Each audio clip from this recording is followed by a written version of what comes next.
नमस्कार। जय श्री कृष्ण। सत्यम परम धीमहि श्रीमद् भगवद गीता एक मार्गदर्शक।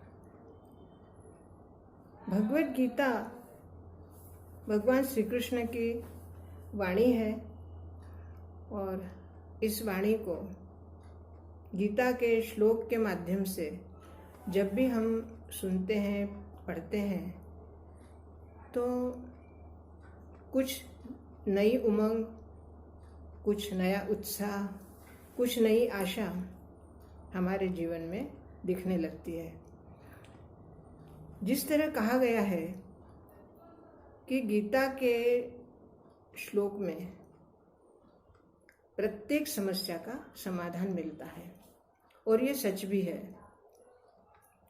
गीता का प्रत्येक श्लोक हमें कुछ न कुछ संदेश देता है, और वो संदेश हमारे जीवन के लिए कितना आवश्यक है ये हम प्रतिदिन अनुभव करते हैं। जो लोग गीता का पठन करते होंगे उन्होंने तो इस बात का अवश्य अनुभव किया होगा। हमारी श्रृंखला में जो हम गीता के एक एक श्लोक को ले रहे हैं, तो गीता का दूसरा अध्याय और दूसरा अध्याय का तीसरा श्लोक आज लेंगे। अभी तक अर्जुन भगवान श्री कृष्ण को अपने मन की बात, अपनी दुविधा, वो सब बता रहे थे, और श्री कृष्ण सिर्फ शांत भाव से उन सारी बातों को सुन रहे थे। लेकिन अब श्री कृष्ण ने बोलना शुरू किया है, और उन्होंने अर्जुन से बिल्कुल आसान और स्पष्ट शब्दों में पूछा कि हे अर्जुन, तुम इतने असमंजस में और इस असमय में तुम्हें इतना मोह कैसे हो रहा है, जो कि एक श्रेष्ठ पुरुष के लिए इतना मोह करना उचित नहीं है। और इसके बाद श्री कृष्ण आगे कहते हैं, गीता के दूसरे अध्याय का तीसरा श्लोक, क्लैब्यम मा स्म गमः पार्थ नैतत्त्वय उपपद्यते क्षुद्रम हृदय दौर्बल्यम त्यक्त्वोत्तिष्ठ परम तपः। अब यहाँ देखिए, भगवान श्री कृष्ण ने अर्जुन को परम तप के नाम से संबोधित किया है। परम तप का शाब्दिक अर्थ देखा जाए तो एक तप करने वाला, या तप से अपने आप को श्रेष्ठ बनाने वाला, या तप में उच्च कोटि का तपस्वी, इस तरह से भी कह सकते हैं। लेकिन यहाँ पे श्री कृष्ण ने उसको, अर्जुन को परम तप कहा है, क्योंकि वो जानते हैं कि पूर्व जन्मों में अर्जुन ने नर नारायण के अवतार में तप किया था, और उस तप को याद करके ही नारायण कहते हैं, अर्थात श्री कृष्ण कहते हैं कि हे परम तप। अब यहाँ पे वो अर्जुन को, उसकी जो भावना अर्जुन ने कही है, उस भावना को उन्होंने शब्दों में कैसे व्यक्त किया है। जो भाव अर्जुन ने, जो दुविधा अर्जुन ने बताई, वो श्री कृष्ण समझ गए, और श्री कृष्ण ने कहा कि हे परम तप, तुम इस समय जो नपुंसकता को प्राप्त हो रहे हो, ये उचित नहीं है, और तुम्हारे बातों से ये समझ में आ रहा है कि तुम्हारा हृदय अत्यंत दुर्बल हो चुका है। तो अब तुम इस दुर्बलता को त्याग कर युद्ध के लिए खड़े हो जाओ। ये बिल्कुल स्पष्ट शब्दों में अर्जुन को श्री कृष्ण ने कहा।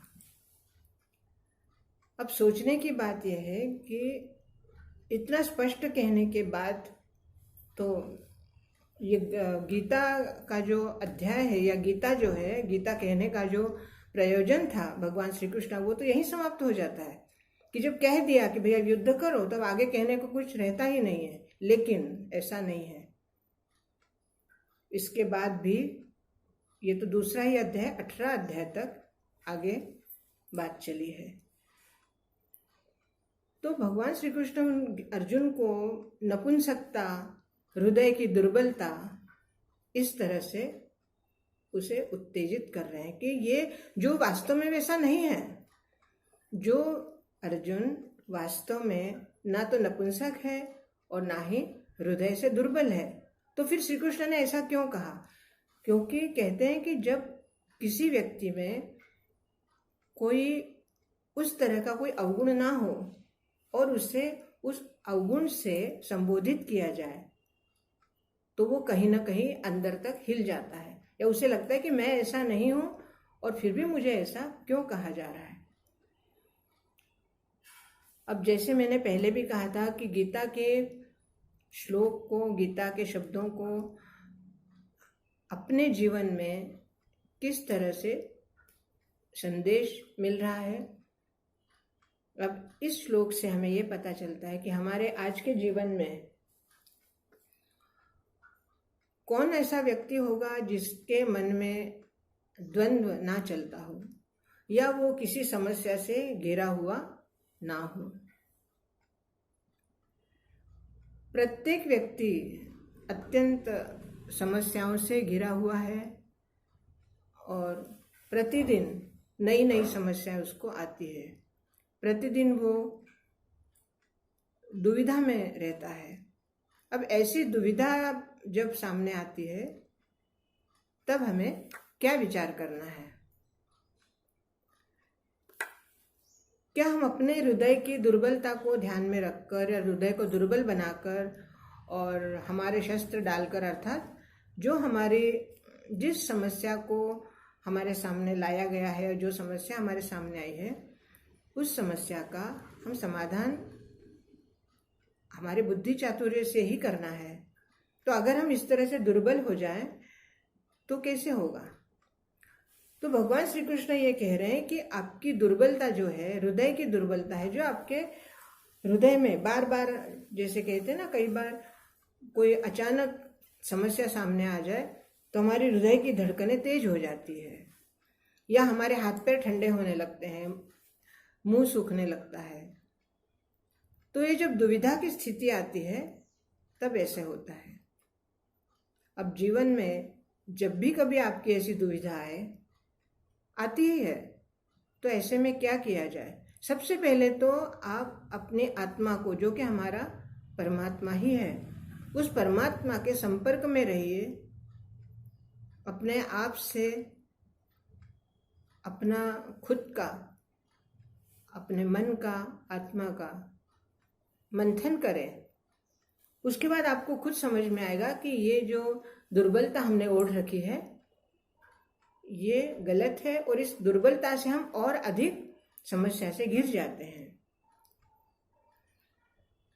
अब जैसे दुर्योधन और अर्जुन, या पांडव और कौरव, इन दोनों पक्षों में जो युद्ध छिड़ा है, या युद्ध छेड़ने की युद्ध क्षेत्र में ये लोग आए हैं, धर्म क्षेत्र में आए हैं, तो ये युद्ध तो दिख रहा है कि निश्चित है, लेकिन फिर भी अर्जुन ये चाहते हैं कि युद्ध ना हो, और बार बार इसी बात को अर्जुन श्री कृष्ण से कह रहे हैं कि मुझे युद्ध नहीं करना है। अब ऐसी समस्या हमारे जीवन में भी कई बार आती है। हम नहीं चाहते कि हमारे भाई बंधुओं में, या एक परिवार में, कई बार देखा जाता है कि एक परिवार में 2 भाई हैं और 2 हैं या 2 से अधिक हैं, तो उनमें आपस में मनमुटाव हो जाता है। जो भाई भाई, जो बहन भाई बचपन में एक ही घर में एक दूसरे के साथ हिल मिल कर रहते थे, खेल खेलते थे, बड़े होने के बाद अपना अपना स्वतंत्र परिवार होने के बाद उनमें इतना विघटन कैसे आ जाता है? उनके विचारों में इतना परिवर्तन कैसे हो जाता है? जो बचपन में एक साथ खेले हुए रहते हैं, वो बड़े होने के बाद या अपनी गृहस्थी, अपनी दुनिया, या अपना जीवन, अपने सहसंगिनी के साथ शुरू करने के बाद इतना अलगाव क्यों हो जाता है? तो इसका कारण यह है कि आपस में संवाद बंद हो जाता है। जब दो लोगों के बीच में संवाद ना हो तो धीरे धीरे वो संवाद की जो दरार है, जो संवाद ना होने की वजह से दरार बन जाती है, वो धीरे धीरे बढ़ते जाती है और एक खाई का रूप ले लेती है। फिर उस खाई को पाटना बड़ा मुश्किल हो जाता है। ऐसे में दो ही मार्ग दिखते हैं, या तो आप युद्ध करके जो आपको हासिल करना है, जिस कारण से आप भाइयों में या आपके परिवार में जो भी मनमुटाव हुआ है, तो उसको या तो युद्ध करके किसी एक पक्ष में हार और एक पक्ष में जीत हो जाए, या समस्या को सामंजस्य से एक दूसरे के सामने बैठकर और उसका निवारण करें। अगर इस तरह से किया जाए तो युद्ध की नौबत ही नहीं आएगी। लेकिन श्री कृष्ण आगे ये भी कहते हैं, अर्जुन को बार बार युद्ध के लिए क्यों कहते? क्योंकि उन्हें पता है कि जहां सामंजस्य की बात है वो ऑलरेडी मतलब पहले से ही सब कुछ घट चुका है। श्री कृष्ण एक शांति दूत बनकर गए थे संधि प्रस्ताव लेके, वो भी नहीं सिद्ध हुआ। उन्होंने बहुत समझाने की कोशिश की, वो भी सिद्ध नहीं हुआ। 5 गांव मांगे, वो भी सिद्ध नहीं हुआ। जब किसी भी तरह से दुर्योधन मानने को तैयार नहीं, तब आखिर में युद्ध की नौबत आई। तो आज के परिवार में अगर इस तरह का युद्ध, अब ये तो नहीं है कि कोई हाथ में बंदूक लेकर एक दूसरे को मारने भिड़े, लेकिन जो सामंजस्य ना होने की वजह से एक दूसरे में मनमुटाव होता है और धीरे धीरे करके परिवार के लोग आपस से दूर हो जाते हैं। एक तरह से ये युद्ध ही है। हालांकि कोई भी व्यक्ति ये नहीं चाहेगा कि उसके भाई बंधुओं में इस तरह से अलगाव हो, लेकिन परिस्थिति ऐसे होती है कि ना तो युद्ध कर सकते हैं और ना ही समस्या का समाधान कर पाते हैं। और फाइनली क्या होता है, परिवार जो एक परिवार है वो धीरे धीरे करके अलग हो जाता है। तो ये श्लोक हमें क्या संदेश देता है?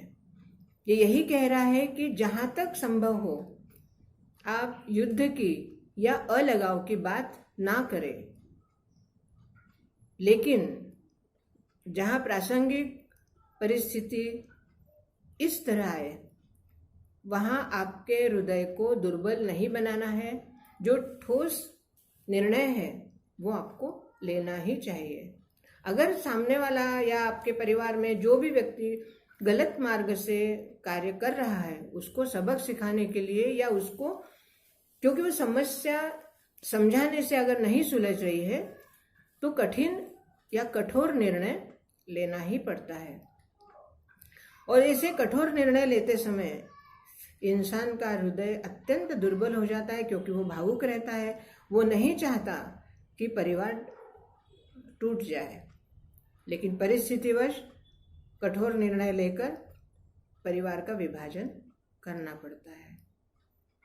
दोस्तों, गीता हमें पल पल मार्ग दिखा रही है कि हमें क्या करना है और क्या नहीं करना है।